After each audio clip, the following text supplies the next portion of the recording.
Good day, companions. In my previous post, I told you about some of my circumstances in the detention cell where I was kept. Now, I spent from the Thursday afternoon late until the Monday morning in this temporary detention cell.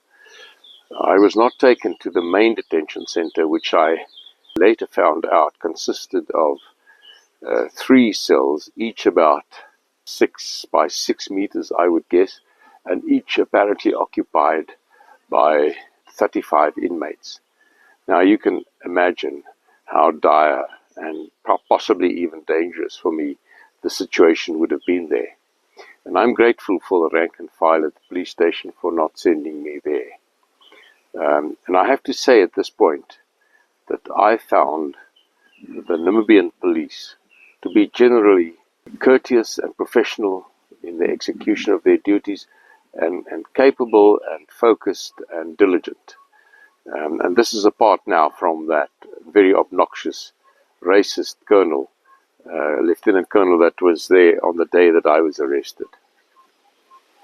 So on the Monday morning, I was taken from the cell together with some 8 other inmates and all handcuffed together and bundled into the back of a police van and taken to a town called Katima Mulilu, which is like a major regional area and where the courthouse was.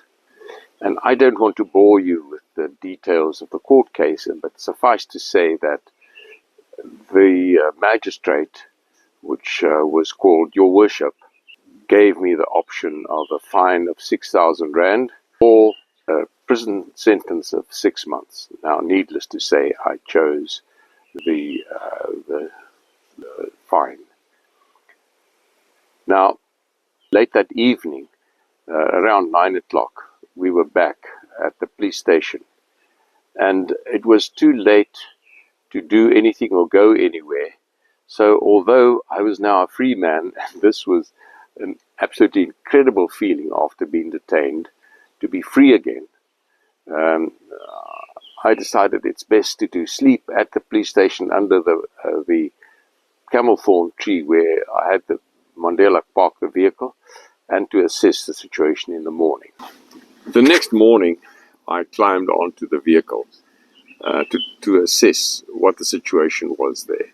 I had to decide whether I could actually continue with the safari, because Manjolo had lived off the back of the vehicle for, 5 days.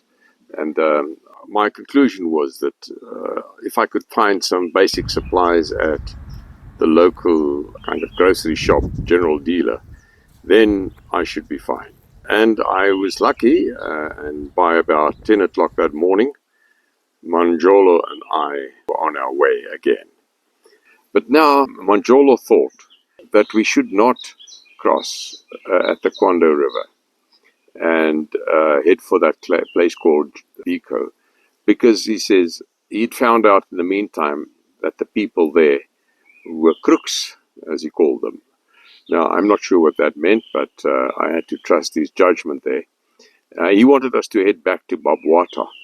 Now, this was quite ironic because despite all the maneuvering to Rundu, then driving to Babwata to get a vehicle permit, then driving all the way east to the Kwando River and trying to cross there, and then getting detained and going to court and all that, we were now going to cross at Babwata, where my original planning indicated was the best place to cross. But what can one say? This is the middle world of Africa, and you have to adapt your plans to reality. So by about 2 o'clock that afternoon, we actually crossed the border of Angola at Babwata, and this is us driving through the border at Babwata. This is the border gate, in fact, with the actual gate is a piece of wire.